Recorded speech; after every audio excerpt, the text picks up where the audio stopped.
Hello, everyone, and welcome to the latest episode of the Start Small, Think Big podcast brought to you by Digital Meld. My name is Brad Groux, co-founder and CEO of Digital Meld. Hi, everyone. Brad, thanks for having me on today. My name is Sid Atkinson. I'm the co-founder and CEO of Applied Curiosity. And he's also the host of the Data Culture podcast, so I want to mention that too. Thank you, Sid, for joining us. Sid has a unique background he'll dive into, but I think an area I'm really excited for is to learn more about at the enterprise scale. We talk a lot about mid-market in this organization because that's who, on this podcast, because that's who we focus on is generally mid-market. We do have enterprise reach, but for the most part, that's who we focus on. So I think it's good to get at the larger scale. And the good thing is all the principles you talk about for that global organizational scales down to your mom and pop shop, right, Sid? Oh, absolutely. And, Brad, as I'm thinking about it, there's somebody else that you should definitely put on your list to talk to. So there's a wonderful lady named Julia. I'll give you her contact info later. But one of the things that I love and where she and I are very similarly minded is that even for the small organizations, even if you think you're too small, starting with like a data first and a data management strategy is beneficial for anybody. It's like one of our favorite phrases that we teach customers and teach and remember ourselves is like slow is smooth, smooth is fast. And so when you think about being able to pivot quickly and adapt quickly and move to, the market needs, customer needs, or the opportunities that you see, right? Like I'm a scout for life, right? So like the be prepared thing is something that we live by. And so, what does it mean to be prepared? And a lot of the people think that these things cost a lot, but they don't actually have to cost a lot. And Julia makes a great argument for like startups, and she advises a lot of startups in the New York City area around like, what does it mean to actually have a data first strategy? So as a quick note, I should have thought about that earlier, but you should have her on your podcast. She's great people. Awesome. Thank you so much. Yeah, you're speaking my language. I tell people all the time I'm a Boy Scout at heart. And so it's like, be prepared. Like the back of my pickup truck, I have a hard cover over that's secured. Everything you could ever need on this, and I had a flat tire off of 290 here in Houston last week when I was driving back from Texas A&M. And like I had everything, I had cones, I had lights, I had impact wrench, I had all it. Like be prepared. Yeah. And that's what you need to do in your business, right? You need to be prepared and be able to predict where the market's going. And I think the beauty is these tools help you do that. And so, why don't you just take a couple minutes and just introduce yourself to the folks? Tell them about your background. What got you here? Obviously, we've all had a lot of transition, especially the last couple of years. What kind of brought you here? Yeah, it's and probably like most of us in tech, there's no straight path, right? Like I was no straight path. I had all sorts of things I thought I was going to do when I was younger. I ended up with an economics and religious studies degree, 4 different minors across astronomy, history, philosophy, because I just couldn't pick one thing to focus on. But the one constant probably was digital and tech, and I loved it. I wrote a business plan my last year in college on starting a consulting company. I thought I was going to do all Linux and open source and everything. And weird journey. Ended up doing call center work. My first job, outside of college. It was horrible, but it was exactly the kind of humbling that I needed. And then from there, thankfully, we're here in Austin. It was Dell, and Dell was at the time very flexible, and I got to teach myself to program, and then got bit by the data bug. And I love, and I think for me, like data was the thing I was always meant to find, because then, it's just this beautiful intersection to me of like the philosophical, historical, like data's history. But then if you ask the right questions of it, there's a philosophical component to it. And to me, it's like, I love information and data management, and data science, because to me, it's like the search for truth, meaning when you look at it and use it the right way. Yeah, it makes a lot of sense knowing your background. That I think we're very similar. I like being a jack of all trades and master of none. I want to know how everything is. I tell people all the time, I'm up at like 3:00 in the morning watching like people weld aluminum on YouTube. I'll never weld aluminum, but like I want to see people do it, and I want to know how it's done, and I want to be able to answer the questions. Like, oh, I could probably do that if I had to. No, I couldn't. Or do home smelting, right? Home smelting. Oh my gosh. I'm a silver guy, so I buy a lot of silver, which I'm very happy right now. Silver is so high, but like I've looked into the whole smelting kit, make your own bars. I've looked at it all. Like I go all down all those rabbit holes. YouTube. Yeah, and much like you, I was going to be an engineer. I took engineering dual credit classes in high school. I was going to be a mechanical engineer. I got a job as an engineer assistant straight out of high school. And then the Y2K bug came, and then my friends and I got jobs updating computers for Y2K at call centers, believe it or not. So updating computers for call centers. And then I fell into a job at NASA, the stuff behind me, like luckily after that. And then taken the path 17 different ways to Sunday to get to where I am here. And I think that's the future of the generations to come. And I was just talking to some students last week is faith in your ability to figure things out. And then business process. Like that's it. Like if you understand those two, you understand business process and the faith and ability to figure things out, I think you're going to be pretty good. And so that kind of gets us back into, that from the, you focusing on the enterprise, you understanding data at the large scale. Can you just talk about some of the ways that applied curiosity has helped their customers realize that their powers of their data? Because again, folks listening to this podcast hear me say all the time, but Amazon's, Google's, Microsoft's because they're data, right? And so how can these people understand the power of their data? Yeah, and I think one of the things that I would lead with is, why is this important, right? And so we have a tagline we'll tell folks, which is, we are here to empower informed and responsible decision cultures, right? I think a lot of there's been wonderful advances in tech and platform over the last decade, particularly since I started on things, but without the idea of how you want to end up using that data and why you want to use that data. So these are the things that can be frequently forgotten at the enterprise scale. A lot of folks will look at how might I go build the enterprise scale platform, but not think about the questions first. And so I think when you look at, what are the things that could be learned from from mid-market, from like the enterprise scale, both sides benefit from a well-functioned idea machine. Like, what are those key questions that I should ask? What are those key questions? And how do I prioritize the innovations? Not all questions are worth answering. Not all questions, or at least answering today. I would say probably there's almost all questions. Let me rephrase that. Almost all questions are worth answering. It's just the order and priority, given that I have finite resources to go after those things.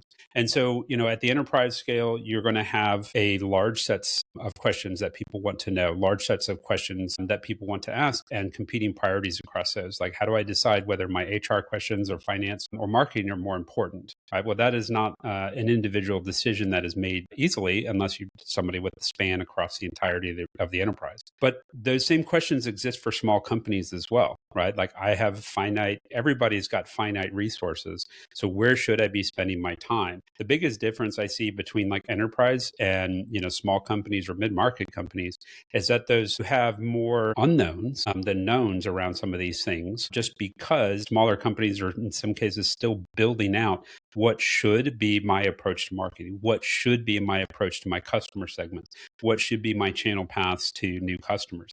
Whereas like larger organizations typically have some set patterns and practices that work to help them define those things, which means their questions, they've got a good set of finite questions where, the smaller companies are still exploring those things. And I'd say almost because you're still exploring those things, having a good data management strategy and how do I capture that information, how do I baseline, is almost more important because you are trying to figure out the answers to those questions. But there's a lot of different directions I could go with that, Brad. So feel free to jump in and like point me where you want to go, because there's just so many different stories we have that my team can tell. No, and I think it's important for folks to hear that, because nobody has it figured out, right? They're doing the best they can. You're never really going to have it figured out, because you're always capturing more data. Data is going to keep moving. The businesses, the business industry, the industries are going to keep moving, and so like you're always be light on your feet, right? Mm-hmm. And so I think the big thing is, but understanding, having those standard operating procedures, have those processes and procedures for capturing your data, your universal standards for your schema and your naming standards and how you capture data, your data retention policies, all that kind of stuff. Is you may not need to think about all that stuff if you're not in a Sarbanes-Oxley, publicly traded company. But at the same time, if you run your business that way, act like you're that big, right? Like swing for the fences, like act like you're that big. It'll help you scale, and you're probably even, because you're more nimble as a mid-market company than an enterprise. So if you follow these standards, it's just going to make things far repeatable, right? Well, far more repeatable. And also, when you're a smaller company, mid-market or startup or anything like that, it reduces your risk. Right, because the last thing that the larger companies can withstand, mistakes and what might end up as subsequent lawsuits or legal issues or cleanup. Right, they usually have budgeted for that, they have bucketed for that. But when you're a small company, one lawsuit can tank you. When one mistake with your customer data can put you under. And so, when it's important, so it doesn't mean that you have to have the same rigor that those companies have. No, but it does mean that you need to have that mindset. And so what I'd say, one of the big things is like, there's the famous, the kind of in the startup culture is like, do things, that don't scale, right? Like, kind of go after and build, like, because you're in pursuit of, in most of the cases, but you're in pursuit of what is my market, or how am I going to build take my business or my organization to that next tier. But then that makes sense for what your friction point or your touch point to your customers, what your business is. But then there's certain things like that. You don't say that for your accounting practices, right?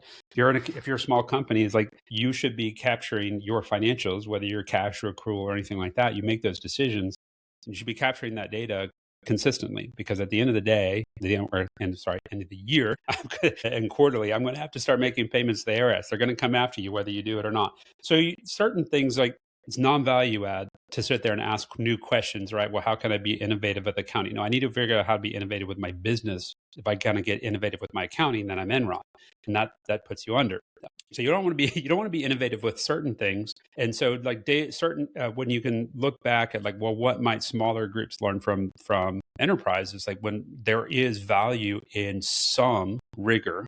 It's like we talk, lightweight governance, or somebody else who I have my podcast is, non-invasive data governance. How might I look at good practices so that I can, pivot quickly, understand my market, understand my customers, and then protect my customer data, protect my, valuable information so that I don't expose myself to unnecessary risks. Having like just even something simple when we started up is like, I made sure all of our customer contracts are locked down so that we don't have, inadvertent leakage, from like even if it's a trusted contractor coming in, helping us out on a particular project, they should not be able to access sensitive customer information like those contracts and things like that. So it's just like kind of simple practices. They don't have to be hard, but it does require that mindset that, I should think about this, right? And you probably have already written an agent, while we're talking, that's going to help you take care of all this stuff because you probably put it on your Kanban board. Yeah. You bring up good points, and I think the big thing is for the transition to this agentic AI era. How they work is with SOPs. Yeah. And for folks listening, if you're not aware, I built a digital Kanban board that's now a full orchestration setup. It's called Veritas Kanban, and it's free on LinkedIn. I mean, it's free on GitHub. It's open source, and I built it just for myself. And I said other people can use this.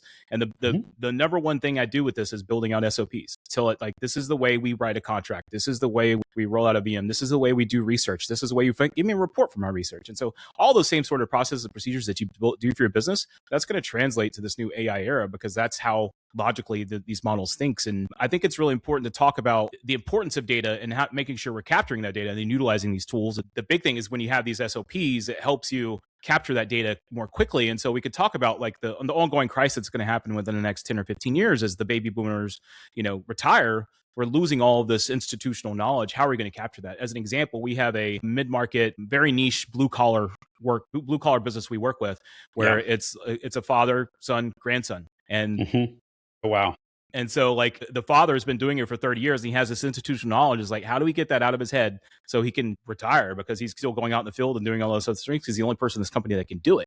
And so we're like, hey, you just like start recording and having conversations and do these sorts of things and use these tools to build these SOPs. But if they had those SOPs, then it's one of those things to transition. So can you just speak to that, how you're seeing that happen? I would wish I could say I was seeing more of it happen. We're advising people how to move towards it, right? It's I wish I were seeing this more often than not. But what I'd say is what I love that AI and kind of like the iterations of LLMs and everything have made very popular is the realization that my information management needs to upscale to match the capabilities of these tools. People are wondering why they get varied output, and like one of the good examples is like if you've been a company been around for 40 or 50 years, right? There's a whole lot that's changed in that 40 or 50 years. So if I suddenly let's just say I was lucky and had, a whole bunch of contractual knowledge and procedural knowledge documented out, and I pointed, an agent to that. It's like, okay, now go build me a standard operating procedure for like maintaining this particular pump or whatever it is. Well, the bulk of that knowledge is going to be skewed towards like what you have that's older. And unless everything around that you're working is still old, right? Like if I still have the pumps from 50, 80 years ago, then the standard operating procedures that's going to build for me are not going to be useful. Same thing with like contracts and legal and law. It's like if I point it to a whole body of knowledge, AI doesn't really understand history yet, right? Like and like that, and how I am like appending, knowledge to the past. It's going to treat. It's almost like it looks at that as like one temporal zone. It's going to think, okay, this is the body of knowledge. Now I need to do something with this. So this is what, where some of our clients are, when we talk about in terms of this is like, not only just how do I capture knowledge, but how do I append or tag or then, maybe move certain things off. There's like, okay, nobody has that pump anymore. Like if I'm, say a water utility, nobody has that pump anymore. They may have had 100 years ago, 80 years ago, 50 years ago. but everybody's upskilled. Everybody's changed this out. Not useful to have that anymore. So it's a little bit of like, how do I, just the information I have retained so far and do have, like, how do I look at managing that so that I can get better use out of these tools and these force multipliers? The other side is then how do I capture? Because it doesn't have to be perfect, and how I capture it just needs to be consistent. And this is one of the other things that is, like you mentioned, YouTube is beautiful, right? Like the documentation alone fails, because I can, as anybody knows, like cookbooks are wonderful, but it doesn't tell me what it feels like to get the peak, on the egg whites when I'm going to go make fluffy pancakes, because my kid loved fluffy pancakes. So it doesn't tell me, but a YouTube video like gives me a better idea. I can see that come together. I can see the steps that the chef is doing. So how might then, documentation alone fails because we as humans love to observe. And we as humans love to see, and then we as humans can then make observations. And there's so much implied knowledge in like watching somebody do something versus just reading, things that we just kind of forget with the documentation. And so this is like then the biggest danger when we look at these industries, whether it's utilities, government, but honestly, it's like I could generalize it and say it's anything with learned and acquired knowledge, which is most. You can make your trades. You talk about the things that are regulated with that process knowledge and corporate body knowledge. But it's really like any role skill that has learned and acquired knowledge, like those are going to be the challenge. And, when you look at your utilities, when you look at electricians, plumbers, like all these things, there's so much acquired knowledge there that is like starting to walk out the door and retire. So how might we do things to make it easier for the next generation coming in? Yeah, the way I tell people is like, think of like, apprenticeships. It's all about anybody who's been an apprentice. You've had to, we can take the very end of that, high end of that spectrum is like samurai sword makers in Japan that like literally they apprentice for 30, 40 years, like 3 or 4 decades as an apprentice. You don't become a master until you actually are a knife maker or any of those sorts of things. Like, and so all that knowledge they've gained, it's just going to be lost if you don't capture it. And so I think the big thing is really important for these models too. You've touched on this, is like LLMs and AI are really good at like reading a document, understanding that document based upon what it can see in that document, but the nuance, the why, the decisions of why that happens. And this is where we differentiate ourselves as an organization, is we feel that what separates it, what we do is not special, is how we do it special. The first thing we do is we just go talk to people. We turn on a recorder, we turn on the Teams meeting, we record it with the co-pilot, and we're just like, take us through your day. Take us through your processes. Why did you make that decision? Because we can map it out as best we can, but until we understand why they make that decision, that why is so important, which you've touched on. And can you just maybe give some tips to folks out there, is like how to get, especially in the larger organizations where it's harder because there's so many silos, right? For compliance reasons and legal reasons and just organizational reasons. Like, how can you understand the why of these decisions as much as the why of the data as much as you can, the data itself? Yeah, I think one thing as humans, we love to make things more complicated than they should be. Yeah. It's probably 100%. And so I think that we love to make things more complicated than we should be. And no, we are all guilty. So we all fall short on this one. But I would, the example I'll give first, and I'll give a little bit more story behind it. But one of the things, like, so we're both in tech consulting, and we love tech, but we love solving problems first, right, for our customers. And so, the tech is just a means to do something new and interesting with a customer, and that journey's fun. And one of the first, like, a while back, I was working with teams like, okay, how do we start injecting quality? What is a consistent way to inject quality? And so we let the team kind of like think about it for a little while. And of course, being technicians, they came back with all sorts of technical questions and frameworks for moving the data and all this other stuff. And it's like, all right, guys, let's take a step back. All right, what is, the first measure of quality should be, I can go to anybody on the team and it's like, what outcome are we driving at with this engagement? And how can you map that outcome to the client's, core mission and purpose? Can you do that? Right. And so I say all this because the very questions we ask our team on these engagements should be the same questions like anybody inside an organization be asking themselves. It's like, I have a job here. My role, my department, my group exists for some reason, but I can get mapped into the minutia pretty quickly on what everything has happened before, what I did yesterday, what I think I need to do tomorrow, and then forget the larger purpose. Whether that is like here to generate energy for like the Central Texas area, or to, serve, if I'm a plumber, it's like make sure that people have well-functioning households that don't leak when the winter comes, things like that. Like, but somewhere along the line, my company, my organization has a core purpose, and it's surprising how quickly we can all forget that. And so that's kind of like question one. And if I go to the team, and everybody should be able to answer that question the same, should not differ, right? Because if it differs, then we have a different understanding of like what the client does. And then we have a different understanding of where our scope, and where our, role is in that client's outcome.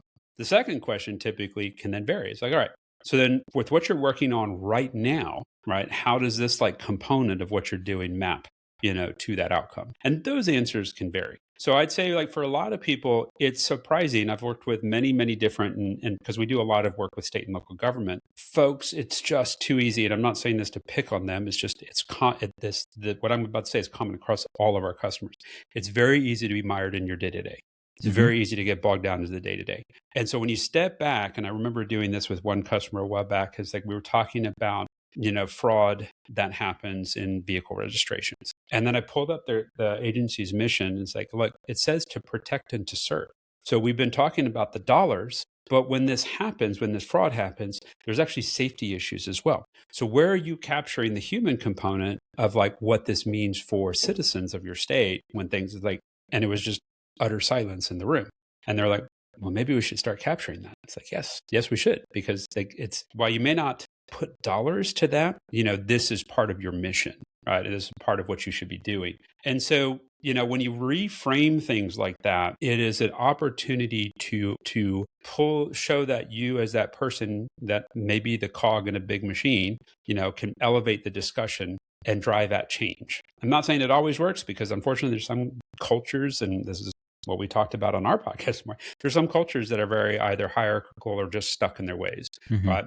But if you want to create opportunity for yourself, certainly making sure that you can reframe and tie your work and tie your insights and tie the things that you're looking at to the bigger picture and why the organization exists is really important. I cannot underline that enough. It's far too often we make assumptions about the world and assumptions that everybody knows this, and you'll be surprised. Like we frequently will make, make decisions forgetting that bigger picture. Yeah, you bring up great points. I think again, this all starts at the top with leadership, right? Leadership direction by defining what your company culture is, defining what your SOPs are. So it starts at the top, but it's delivered by what we call the boots on the ground, right? And so we like to say that asking leadership is the wrong place to start. And I think I learned that from Simon Sinek, the author. He has a book called Leaders Eat Last. And that's how I try to do it. It's like, you have to have a servant mindset as a leader. And I think the biggest thing you could do is like, what problem are you trying to solve to your teammates? And like, that's how you build those SOPs. You don't say like, I think what's going on, because you're so far removed as a leader, even if you're smaller. I'm in a small organization,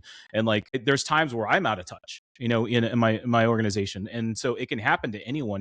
We stick with those boots on the ground. It's like the most important people in an organization are what we call, mid-management, the NCOs, right? The sergeants sitting in the foxholes that get it from both sides. And so can you just talk about how the importance of leadership and the importance of leadership listening more than when dictating, I guess? Yeah, it's a huge Simon Sinek fan as well. Like the start with why, find your why, all those things are very important. And Brad, I'm not sure if you use the same term, but we call it the perception gap, right? And it's not anything we came up with. I'm not going to say that my team came up with it. It's been a long used industry, the long used term in the business analysis space. And both sides of that coin are important, right? We go in, like you say, expecting that we expect, and at times have been surprised when we don't find a perception gap, but I will say that is like an absolute outlier when like the executive is fully aware, right? Like that, what's that show, Undercover Boss? Like that is popular for a reason. Like, and it's a great way. It's like, I'd never watched the show. I'm just aware of the show, but that is a great show for a reason, because it is like speaks 100% to that perception gap on how leaders think that their companies or their organizations operate, versus, how they do. And this is where I think, empathy and compassion on both sides is important, because good leaders, I'm not saying all leaders, but good leaders typically do know their business, right? But they also know it, from when they were at the ground, but now they have an elevated position on how they're now operating and new things, new problems, new concerns, with the whole goal of, he or she growing the company, growing the org, so that there's many other participants and many other things going on. But that perception gap. And so having like, what does this person understand? Because then that influences, if you can then show the gap between how they thought what they knew was when it operated, between how it is operating today, right? That is important information and the good leaders will actually listen to and understand that. So it's both sides are important. It's like, I agree, start with like, what is the the, as we say, the ground truth. What is happening? How is it happening? And then help that leader understand, because I guarantee you, and you, like, as you mentioned, you and I are both guilty of it. Even in small orgs, we can still have perceptions around how things are operating, which means we are making decisions based on those perceptions. We are making decisions based on what we perceive the ground truth to be versus what might the ground truth actually be. And so when you look at and help leaders understand that gap, right, like you are making decisions on assumptions that no longer hold, right, then that, don't you want to make decisions based on the ground truth and what's actually happening? Like, you will be a better leader and you will make better decisions based on that. Yeah, and then kind of building on that and going to another Simon Sinek book is The Infinite Game. I think we've entered in an area where, and this is one reason I got out of corporate IT and corporate America, is because I can't think in quarters. I don't think in 3, 6, 12-month terms, just because that's when your bonus structure is. And I think a lot of leaders in those areas, they do, because they and because their bonuses are built on that. And so I think the best companies look ahead, and I think you're going to have to do that moving forward with especially with AI and automation. Is this is a marathon, not a sprint. Just because you're not out of the gate now doesn't mean you can't catch up, and just because you are ahead now doesn't mean you're not going to get caught up too. So you have to continually reinvent yourself and reinvent your company as well. And so you have to think long term, because our adversaries are, China's throwing everything at this from a generational perspective, where we in the US, we have 2, 4, and 6 year terms, right? So we have to kind of like rethink everything. And I guess this is literally a long-winded way of me saying that, like, what are some other pieces of advice you can give for folks who want to prepare for this unknown future we have, right? That is literally, my company is run completely different today than it was 3 weeks ago. Like, because OpenClaw came out, and then now it's, like, I run my company completely differently. So how can they, again, stay light on their feet and nimble by still making these long-term principled moves about, hey, this is our guiding light of how we're going to store our data, how we're going to do things. Yeah, and not to wax philosophical here, Brad, but maybe I will just a little bit. But go for it. Are you familiar with the book In Search of Excellence? Yes. Yeah, so I think there's like a fantastic piece that's in the opening bit there, and the authors recognize, what, after doing all this research, and oddly enough, this was like the late 80s, early 90s that they did all this research on the companies that they picked, that they would have been better off studying biology than they would have been studying finances, right? Because the best companies were more akin to what they observed in Darwinism than what they observed in corporate finance or traditional business books or marketing, right? Like, most people forget, like, Sony started off with the idea of the glorification of Japanese culture post-World War II, right? And they started making kitchen gadgets and oven mitts and everything like that. Like, they didn't have, what might be designed as like a purpose in product. They had a purpose in their mission, which was more eternal than just like, oh, we're going to be the best at making oven mitts, right? Like, which, they yes, they still make kitchen gadgets, but very different than what they pictured back in the day, when they're like, okay, we really want to rebuild Japanese industry. Our goal is to build like a company that can induce great national pride. And so I think that when we look at the more things are changing, right? So it's like back to the forget what the yin and the yang that they had in the book is like, stimulate the core, preserve the core, stimulate progress, right? So what's the harder pieces, and this is why I'm such a big Simon Sinek fan, is what is my core? What is my why? Why? When we moved out of like probably 200 years ago to, like subsistence agrarian living, like to now we have much that we can depend upon, from like, I go to the grocery store and I pick up food for the day. I'm not really worried about, and because you and I live in Texas and we have HEB, and HEB is fantastic at disaster planning, better than FEMA. We know they delivered my groceries this morning. Well, and it's like, gosh, they should run disaster recovery, because they 100%. Are ready for everything. Those folks are fantastic. Sorry, not paid by HEB. I just love them. As do all Texans. As do all Texans. It's here, everything's better. Yes. When I know what my core purpose is, then I can look at things that I want to do and make sure I'm good at those, and be open to all sorts of opportunities that might present themselves to you. Right? Like, for us, when we started our company, we knew like, okay, our core mission, we want to be strong stewards of the client's need and vision. It literally is a core value of ours. Our goal is to enable the informed and responsible decision cultures. Nowhere in there does it say what platform. what technology we're using, or anything like that. There's going to be winners and losers. There's going to be people that are better to partner with versus others. And we as a company need to be open to those things and know where is it really core for building skills and building and placing our bets. I love the way that I think Bezos is famous for this, is like looking at what is least likely to change. Once I know my why, like what industry I need to be in, what is least likely to change about my industry, so that I can then focus on those things and doing those things well, right? Because it's back to like the point I was starting to make and then interrupted myself on like the agrarian piece. Like we now have more opportunity to do just about anything. The economy is greatly diversified and is going to continue to diversify. Like that, like if you paint a utopian future of where AI can go, as long as it's in the hands of the many versus the few, right? Like we can start to have whole new industries. It's like, imagine my kids love playing soccer. We only have one Major League Soccer, here in the United States. What if we ended up like Europe and had 7 levels to this, and people could just get paid because like a lot of things are taken care of for us? What if we could actually have people get paid, or have whole industries pop up around elder care and being able to be companions for people who are lonely? Like these are all things that are possible where we could have the opportunity to be more human, but I don't know what that's going to be yet.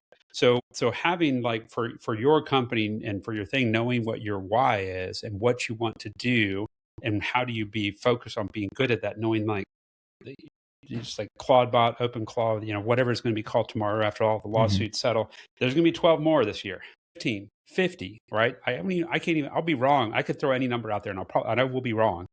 But there's going to be a lot of these things coming out, and they will, grow and molt and fall apart, right? But at some point, like some of this stuff will settle out. But as long as you are clear on what you want to do, why you want to do it, and how you want to do it, you can build your procedures and your knowledge around that, and then be open, and be prepared for what might come your way. Yeah, again, great advice. And we didn't prepare for this in our pre-call. The Simon Sinek and all this other kind of stuff is like, we literally, so I'm looking at our purpose for my organization, and I literally built it on everything from the books we've spoken about. And I think it's funny that you brought up that basically they should have looked at biology and things, focusing on the wrong things. I think in business, we do that all the time. It's like, should we actually be focusing on that thing, that new shiny object, or the new, like you bring it up perfectly, like, especially with the new tool. It doesn't matter. The tool, it should be agnostic. If you have your guiding lights, it's going to keep you pointed true north, right? And I think that's the big thing for us, is like with us, our core principles, and then number one is enjoy the journey. It's going to change. Like you have to enjoy the journey. I'm not going to list all like 10 of ours, but like enjoy the journey and then cultivate positive relationships. I think moving forward across, everybody's going to have these autonomous beings going and doing things for them and things. And so people want that true connection. They're going to want that true connection. They're going to want that handshake. They're going to want to have that cup of coffee. We're all, grew up in the COVID age, but like people are going to want that genuine connection. And I think as long as you base your core principles on delivering, solving problems, the McKinsey and Company, like what problem are you trying to solve? That's the first thing they've asked. Like you do that, and you do that with core value and a open mind, I think you'll be just fine. Like you said, it's faith in your ability to figure things out, I think, is the single most important thing. And then the business processes, which let's get back to that. Like I think we've got really philosophical in this one, but I think it's actually good.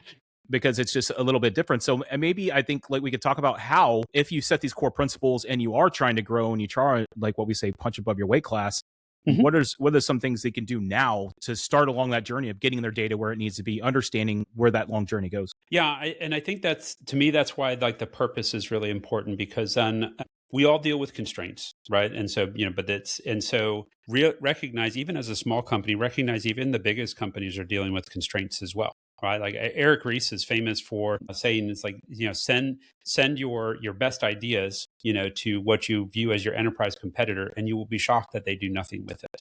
And so, and why? It's not because there's bad people over there, but it's because we all deal with competing constraints. And so, what are the competing constraints that we deal with, like, at small companies, right?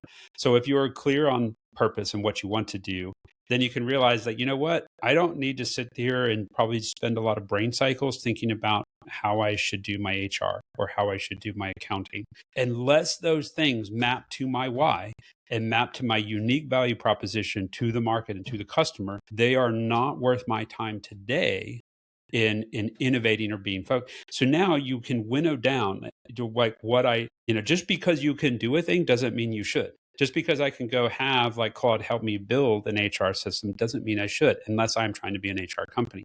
I'm not trying to be an HR company.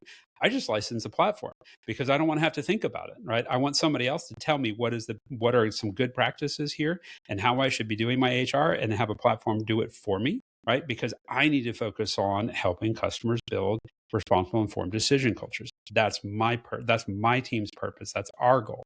So other things it's winnowing down your opportunity set to the things that are going to, if you have defined a market or defined, your value to your customers, being like, what are those things that I need to do to be better at that? And, I know why that is hard for many of us, because there is a mix in the business world. It's like the right brain, left brain. We like to think that we're rational human beings. We like to think that this is just business, it's not artistic. And I will tell you now, that's false. Everything about this is artistic, because we have this plethora of choice on every kind of business and every which way, even inside the same industry, to approach that business. It is entirely artistic in how we choose to do it. So, the hardest thing many times for leaders is like moving out of the art and into the process, because that can feel boring. And the truth of it is like, there's a reason that, one of the CEOs I worked with, a great guy, wrote a book called Like Clockwork,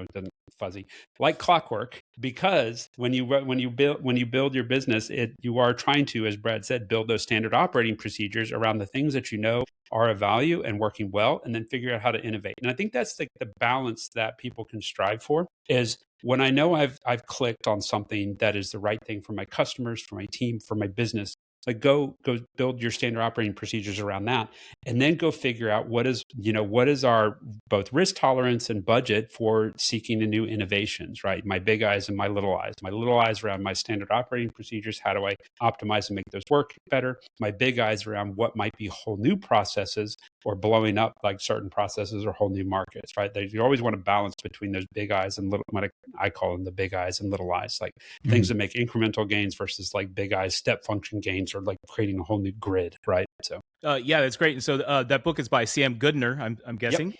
Like Yes. Clockwork, Run Your Business with the Swiss Army Precision. We'll include that in the show notes. Linktree.com/digitalmeld will be a link to the newsletter and show notes and things. And so we'll mention that again towards the end of the podcast. But I definitely haven't read that one, but that looks great. And I'm already it's harking brand new. It just came out this fall. Like Sam wrote it. Awesome. He was the CEO at Catapult Systems when I first started my consulting career. Great guy here in Austin, and the book is just full of incredibly practical bits for entrepreneurs and for leaders. That's awesome. I'll definitely check that out, because again, using Swiss Army knife or Swiss Army precision, and the title harkens back to Simon Sinek and The Infinite Game, because he uses the Swiss Army company as an example of that. As they had to pivot their entire business model after 9/11 because you couldn't carry Swiss Army knives on planes anymore.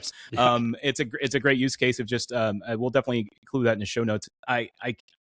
Now that we're talking about it, some of the sorts of things of what we can do, what's a sane like governance model looks like without killing innovation, that you can move forward with progress by also putting up the guardrails, before you actually do it. Yeah, it's I would say the sane governance model is the one that's the consistent governance model, right? Like there's a whole bunch of, if you're a data nerd like us, that there's a whole bunch of different things out there. Everything from a more data science focus like Crisp DM to like what government tends to like, which is like the the DMBOK model. I would say it almost doesn't matter which one you pick, because a lot of them are what a lot of them provide, and Brad, you're probably familiar with like then IT operations and CMMI levels and all this other stuff. The thing that when you look at any of these, they are great for framing up capabilities that you probably should put on your radar or should have. Where you can go wrong with any of these governance models is thinking that you need to do all of it, right? You don't. And that is where most people kind of get stuck on the ringer. Is I walk into a lot of large clients and they look at the model as the purpose. The model is not the purpose. The model is to help you have a capability so you can do the things you want to do. Right. So it's like if anybody has kids and they played sports themselves, right? Like I don't go, and I played soccer growing up, and my younger two play soccer. I don't go run 5 miles because I want to run 5 miles. I go run 5 miles a couple times a week because I want to have the fitness to play soccer. Playing soccer and enjoying the game, is my goal. And so these models to help you understand the techniques, patterns, and practices that you should have so that you can do your goal. They don't describe your goal for you. And so that's back to like clear on purpose, clear on your why, then you can see how I should map certain things to my certain capabilities that these models espouse to my purpose. So if I'm a startup, or a small company in an unregulated industry, certain compliance pieces, that these models will talk about just aren't as important.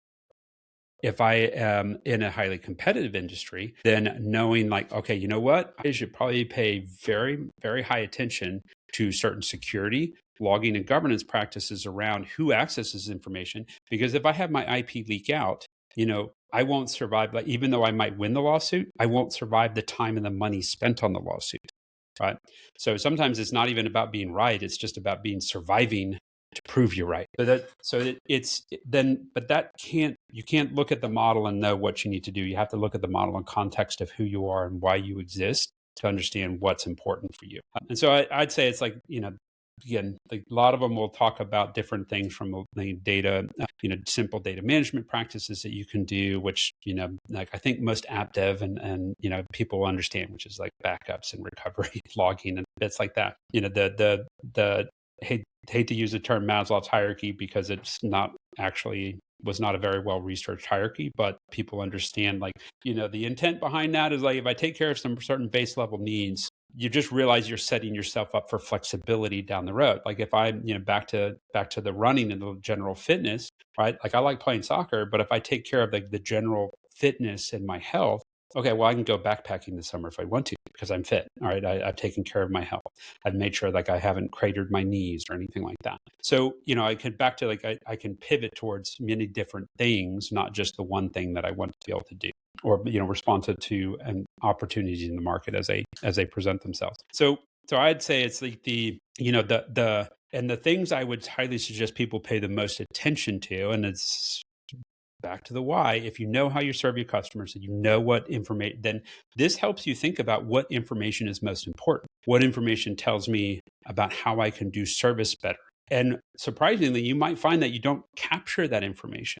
Right. As a services company, one of the things that we talked about, and which is why we have built, built standard knowledge management practices, is I have to have a billing system. I have to have an invoicing system. That doesn't tell me jack about the job I'm doing for my customers. So it is important for paying the bills. It is important for, the taxes, which I have to do those things. It's important for doing payroll. But it doesn't tell me how I might do my job better for my customers. And this is, so now the question we've asked ourselves, well, how do we capture that information?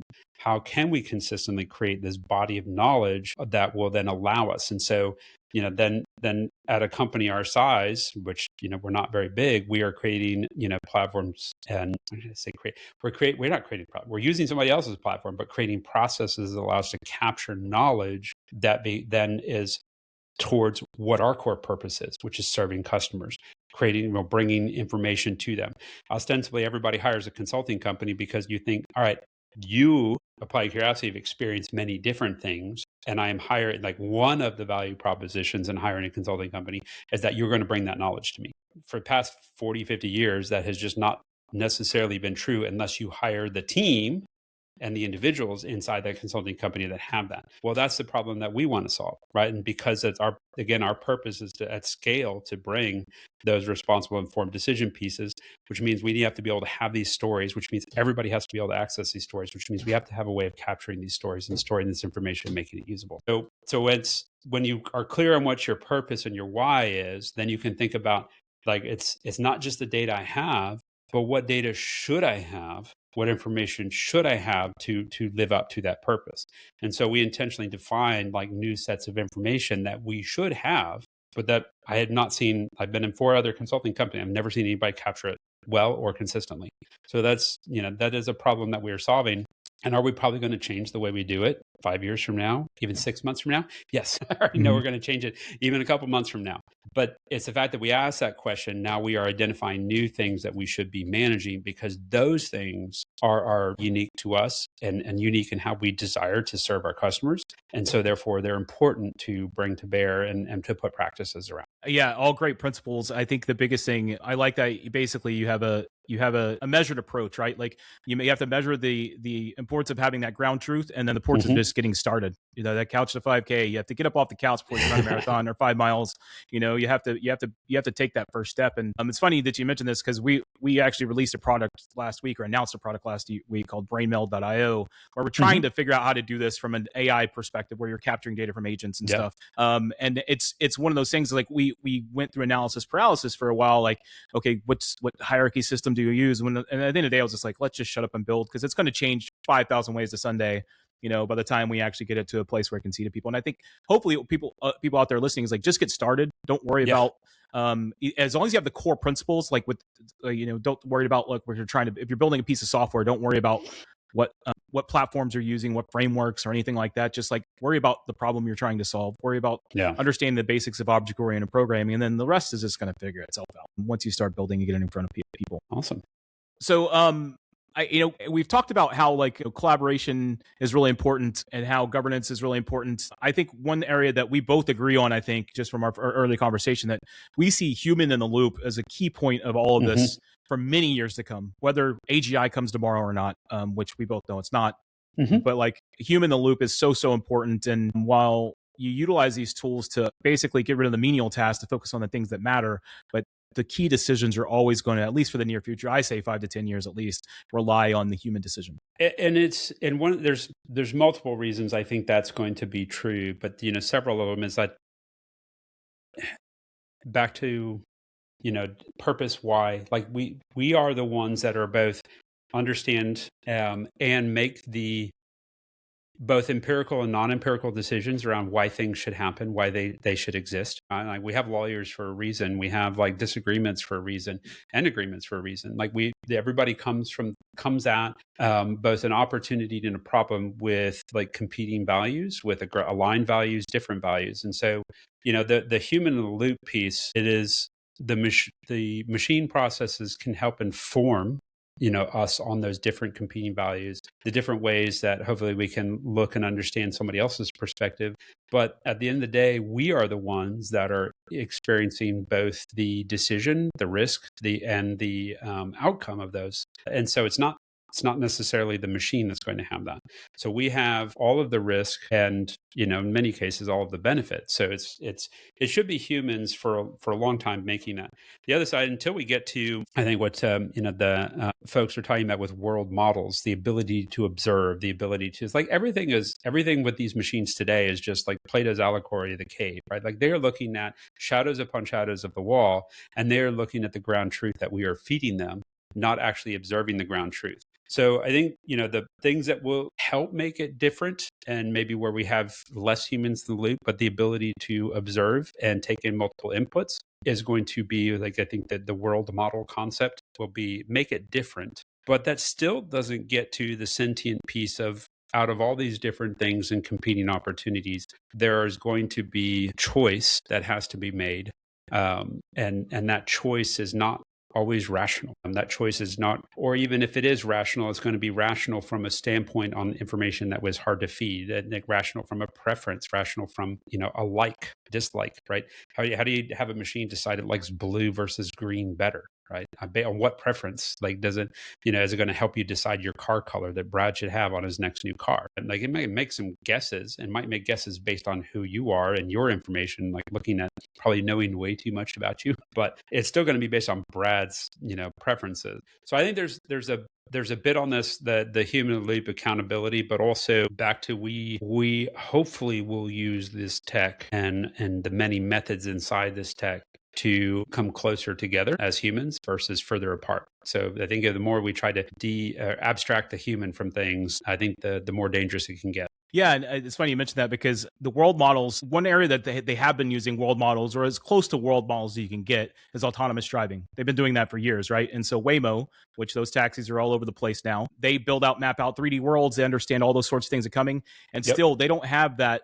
They don't have human decision making that happens in a split second where, hey, if I swerve right and I hit a dog, and a swerve left and I hit a cat, which one I'm going to hit, or a swerve right and I hit a family of 3 or an 80-year-old lady. Like there's just those same kind of, I know it's like a terrible thing to talk about, but at the end of the day, we make those split second decisions as humans trillions of times a day, and we don't really realize it. And like, how do you train models to do that? And the world models are going to help us get closer to that, but those just take so much more power, so much more compute, and we're so far away from that AGI everybody keeps talking about. And so let's push on to how basically the weighing the balance of speed to deploy versus fit to purpose. And I bring this up again because, again, I'm going to drop someone that I know that you're probably really familiar with, but Ryan Holiday in the Daily Stoic, like I'm a big book reader. And so like how he reads books with note cards and he highlights and he, dog ears and all this other sort of stuff. And I tried following it forever.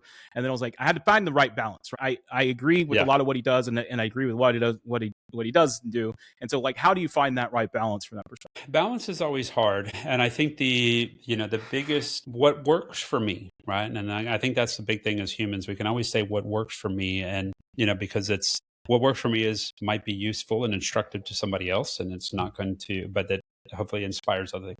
What works for me is to do my best to be introspective. Everything from like, probably see it's like I got a notebook. I go old fashioned with like, I've got a fountain pen. Saw you scribbling. Yep. As I was say, I saw you scribbling just a second ago, and so with all the different information and bits that are the coming at you, like the know thyself thing becomes essential, because otherwise, like we all have our own perception filter on how we both perceive the world and how we let information in. So the more that I can do to, know myself, and I can know myself by interrogating myself, I can interrogate myself by like writing and keeping notes and things like that. Still stands the test of time as one of the best ways to force the introspection that becomes necessary to say, okay, am I learning the things that I should be learning?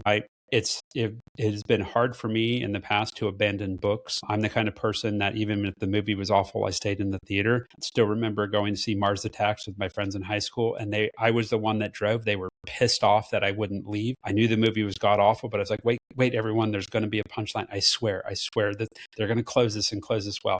And it didn't. It was awful.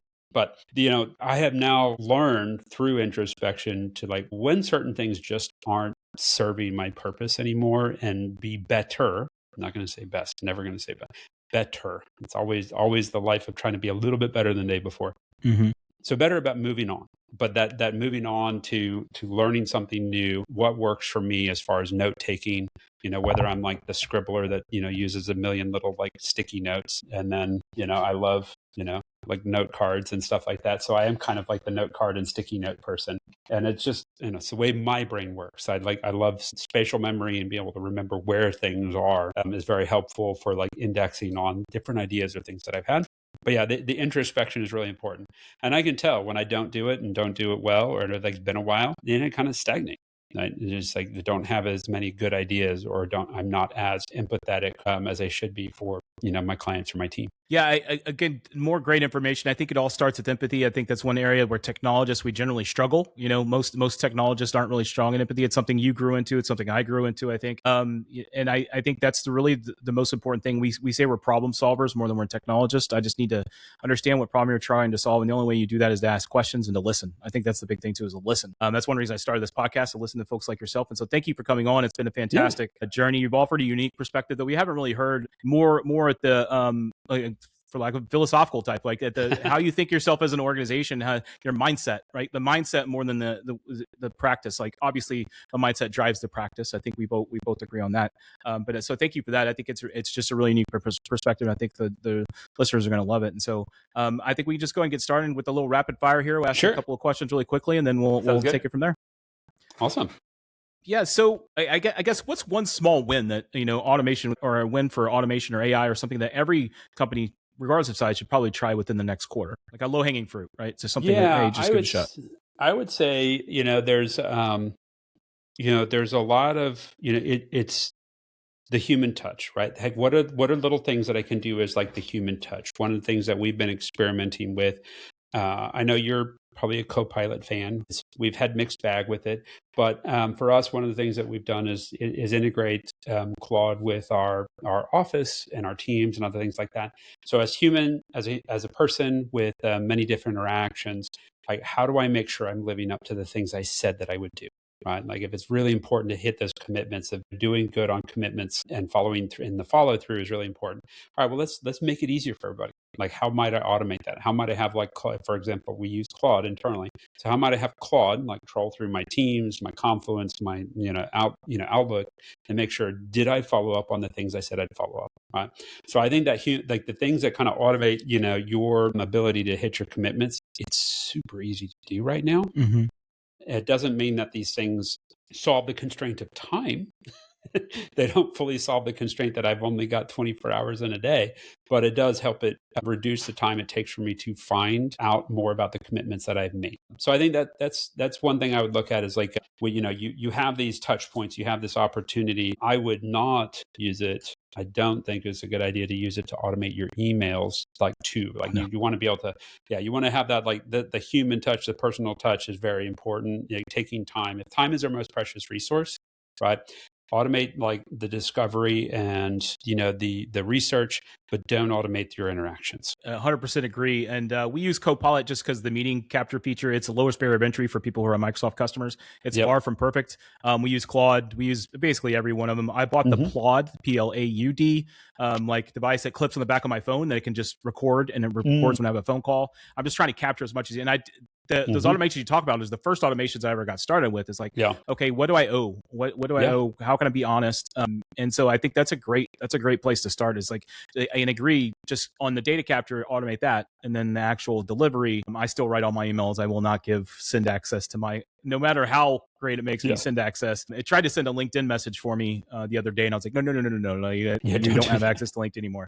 Yeah. So it's one of those things, like, you don't want to give that. And so that's where the human loop comes in. So I think that's a great one. And so with that said, what's one thing leaders should stop doing immediately? What is something you just see time and time again that leaders are doing that you wish they would just stop? I would say, there's like 10 different things that like fired off. If you're going to roll off 10, you can. David Letterman top 10 list over here. Yeah. I would say chasing the shiny, like stop chasing the shiny, right? When you haven't taken care of the basics. If you are not clear and you cannot clearly answer, let me say it this way. One of the typical guideposts that we had, and you can tell whether a client is ready for doing advanced data science, AI, ML projects, right?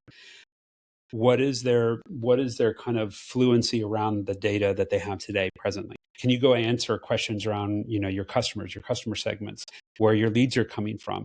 Like, if you are not introspective enough around your own data that you have today, there's zero chance you're going to be able to do, or near zero chance that you're going to be able to do a successful data science or AI ML project, because you don't know the basics around your thing. So I'd say, like, have realistic expectations around pursuing, and have a plan. Like, look at those shiny objects as like a goalpost, but don't treat it as your goal. Realize that almost everybody we've met could be doing and managing their information better. And honestly, it's the basics and being good at the basics, which is how most companies succeed. Yeah, it's the little things, right? Yeah, it's those little things that add up to a whole bunch. I agree with. There hasn't been anything you've said this entire podcast that I would disagree with, or because we're doing a lot of the same sort of things. And I think we even I shared my notes with him. He's like, and my pre-recording spiel, and he's like, I just had a podcast and it was almost identical. It's like, so like, they could minds think alike. So I appreciate your time, and everything we've talked about on this podcast will be available. We have one more question to ask though. Like, what's one governance rule that you just refuse to compromise on? And it's I'm going to say this is probably something I don't ever want to compromise on, but I also know most of my customers and most organizations fail at this too. And that is, most people will be pretty boring and call it master data management. I don't like calling it that, but it's because master data management wakes up a whole other thing that, just is a pain in the butt. That being said, most people should know what I call the nouns across the enterprise. If you are not clear on what your organization's definition of your market, your segments, your channels, like your customer, right? That is a no compromise thing. You need to understand that. And if, at the very least, what you're doing is understanding the gaps and being consistent on that. That is step one. Right.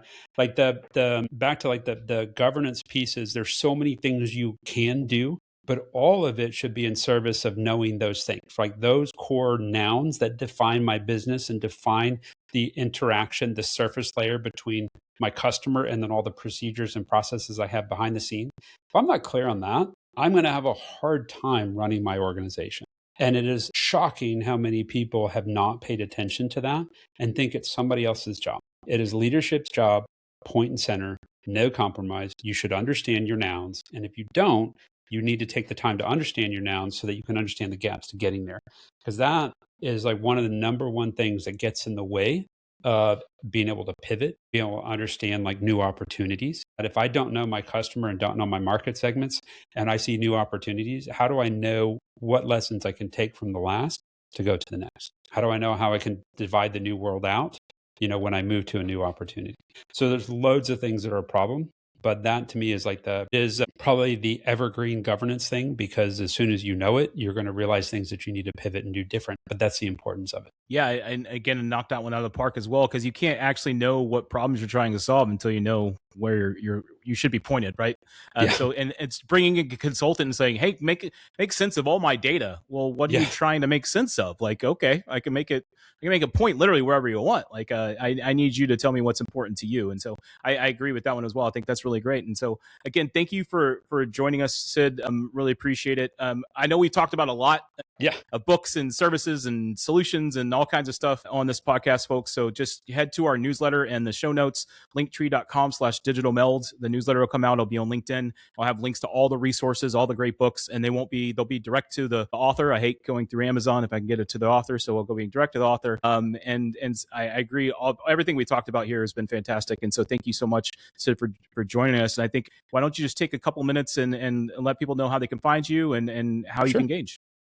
Absolutely. Yeah, we've got several of us that are pretty active on LinkedIn. So you can find myself or my co-founder, Lee Harper. We're both on LinkedIn. We've got some other great folks, which was Sean Deggans and Ty Revering and Sasha. All of our people have a LinkedIn presence. We're very active in the state government community, particularly here in Texas. So you'll find a lot of us speaking at, for those who are TASC, which is the Texas Association of State. Oh gosh, they changed it again. So anyway, it's an old group, but we're very active here in the Austin area, but also have clients and work all across the country. But LinkedIn is probably the best place to find us. And then always, if you want to reach out because you're interested in joining us on our podcast, which is the Data Culture Podcast, we talk about all things in helping people build those responsible, informed decision cultures. You can reach out to me at sid@appliedcuriosity.ai. Awesome. Yeah. So again, Applied Curiosity is the name of the company. We'll have links to that in the show notes, and you'll be able to find them on LinkedIn. And the Data Culture Podcast will have links to that too. Thanks again, Sid, for joining us. I really do appreciate it. We like to say that we put good things out there, good things come back, and so good like-minded folks like you are what's going to make sure that AI doesn't fall in the hands of the rich and the few. Right. The rise of everything from open source models and open data cultures and people having conversations like this is going to let those little guys punch above their weight class. And I think everybody has a chance, and technology could be a great equalizer. So, just any more parting words? No, Brad. Just thank you for having me on today. It's been a fun conversation, so I really enjoyed it. So thank you so much again, Sid, for joining us. Again, I love these conversations. This is probably one of the longest ones we have in a while, and so I'm looking forward to adding to relive all the stuff that we've talked about, though. And so until next time, folks, we'll see you soon. Bye-bye. All right. Bye. We want to hear about your AI and automation journey, and we'd love for you to get involved with Start Small, Think Big. If you'd like to participate or offer feedback, please reach out to us anytime via email at contact@digitalmeld.io or use the contact form on our website, digitalmeld.io/contact. Also, please help spread the word by liking, subscribing, and sharing our podcasts on your podcast platform of choice. Thanks.